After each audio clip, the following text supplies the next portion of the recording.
Prelude. And then Section 1, Fix Bayonets.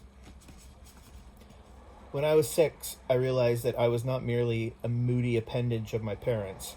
It was at that early age that I began to believe I possessed a special and powerful magic. Anything I desired came to me if I wished for it hard enough. A 10-speed racing bike with wooden rims to replace my second-hand blue balloon tired clunker. First prize in the Americanism playwriting contest with national recognition. Authority to produce and direct my own plays at my high school. And over radio stations KMPC as well.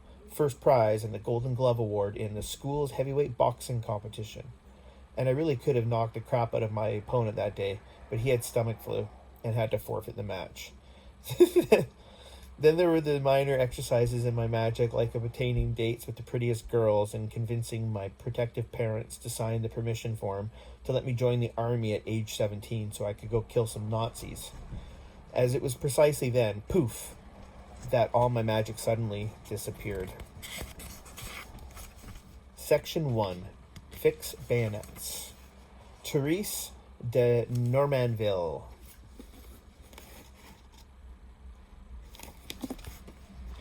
Our dark green combat fatigues smelled like vomit from the field of rotting sugar beets through which we had crawled the night before. We scrabbled through the small, ancient farmhouse.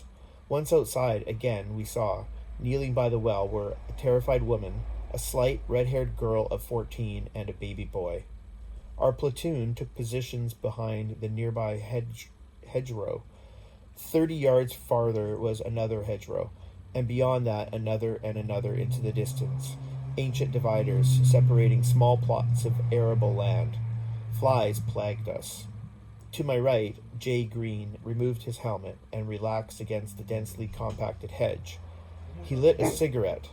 No sooner did the first small cloud of smoke lift above Green's head than a machine gun rapidly spat its death through the foliage. Through Jay's back and out his chest near his left armpit, he lay there. Slumped forward, the burning cigarette still between his fingers. I removed it, crushed it out, and then placed his helmet over his face. In reply, we lobbed over several fragmentation grenades. For the moment, there was no more activity for the next hedgerow. Throughout the morning, we rested uneasily, listening and wondering if there were still live krauts just the other side of our hedge. I supposed that they would be just as scared as we were. This didn't help my courage much.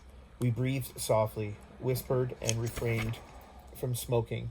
I began to doze in the heat of the bright Normandy sun and the buzzing of the flies. Suddenly, I felt a determined tapping on my shoulder. I opened my eyes, and before me stood the little red-haired French child who lived in the farmhouse. Her face was quite delicate, unlike the typical French peasant with their broader features. She glanced at Green's still corpse. "Mort?" she asked. "Oui, kid, mort, stone cold." She averted her eyes from Green and pointed at me. "Yank, oui, bonbon," she exclaimed. I shushed her. "Yank, oui, you frog. French, sorry."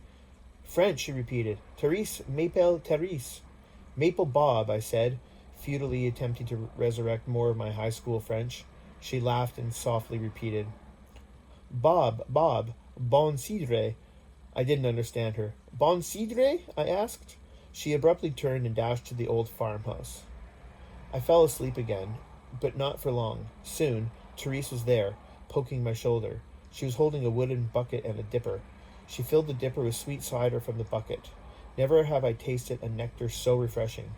"Merci beaucoup, bon cidre," I said. Delighted that I approved, she went in turn to each man in the squad and gave him a drink. When she returned to me, I asked, "Therese, what is the name of this town?" She didn't understand. I persisted. "Paris?" She laughed. No. Normanville." "Normanville?" "Therese of Normanville," I said. She gave me a lovely smile. "Oui, Bob, Therese de Normanville." Her red-haired mother appeared in the doorway of the farmhouse, holding her baby boy. Therese turned toward her mother, who vigorously beckoned her in. I handed Therese a pack of spearmint chewing gum and a pack of wings for her mother. The child lightly kissed me on the cheek, which had not been washed or shaved in over a week. Merci beaucoup, Bob. She picked up her bucket and headed toward her mother. Therese, I said, someday I'm going to come back here to Normanville. Of course, when you're older, and we've won this war, and I'm going to marry you. She looked at me quizzically, not having understood what I had said. But by then, you'll probably be married with 7 little redheads of your own. Oui, monsieur, she said as she dashed to the house. I promised myself that I'm still alive. I'll come back here and see if Therese remembers me. Sherman water, I heard Green's voice coming from under his helmet. I shouted for a medic. My God, Green wasn't dead. Things were looking up. That night, we pushed on to root the reluctant Krauts from their hedgerow digs. In the shadows by the farmhouse, I could see Therese, her mum and little brother. Timidly, they waved farewell. I blew them a kiss. Days ran together in one continuous passage of time. We advanced through France, and then Luxembourg and Belgium and Holland, and then at the city of Jülich, we crossed into Das Vaterland and pressed towards Cologne and the Rhine River. Thoughts of that sweet little Therese DeNormanville were blocked from my mind by other things. Much later, I returned to Normanville, only in fond memory. And that is the end of chapter 1. The next chapter is nothing too great of importance. This should be good. Remember when we cried when we watched this? Oh, he was like, we were fascinated by this man. Well, I hope you like chapter 1. Chapter 2 will come sometime.